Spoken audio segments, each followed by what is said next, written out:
নমস্কার, কেমন আছেন সবাই? দৈনন্দিন জীবনযাত্রার আরেকটি ছোট্ট ব্লগে আপনাদের সবাইকে স্বাগত।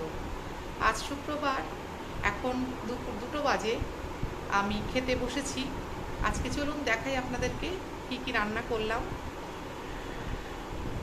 ব্লগটা ভালো লাগলে একটা লাইক করবেন, কমেন্ট অবশ্যই করবেন, ভালো লাগলে বলবেন, খারাপ লাগলেও বলবেন। আর আমার চ্যানেলটা যারা এখনও পর্যন্ত সাবস্ক্রাইব করেননি, প্লিজ সাবস্ক্রাইব করে আমার পাশে থাকবেন। আর পাশের বেল আইকনটা প্রেস করতে কিন্তু কেউ ভুলবেন না, কেমন?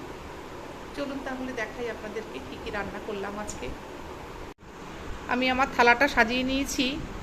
সাদা ভাত নিয়েছি, পটল ভাজা নিয়েছি, আর এটা হলো বিন আর ওই যে কুদ্রি বলে, যেগুলো ছোট ছোট পটলের মতো দেখতে হয়, সেইগুলো খুব ঝাল ঝাল করে গোলমরিচ দিয়ে, কাঁচা লঙ্কা দিয়ে খুব ভালো করে ভেজে নিয়েছি।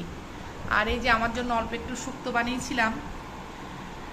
আর এই আছে আলু ভাজা, আর এই আছে ছোলার ডাল, আর এটা হলো আমড়ার সাদা চাটনি, নারকেল দিয়ে আমড়ার সাদা চাটনি।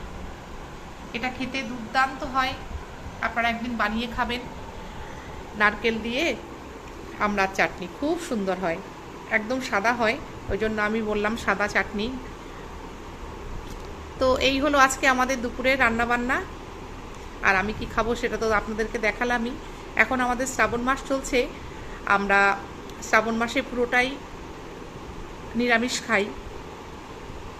তো সেই জন্য এখন আমরা সব নিরামিষের পদই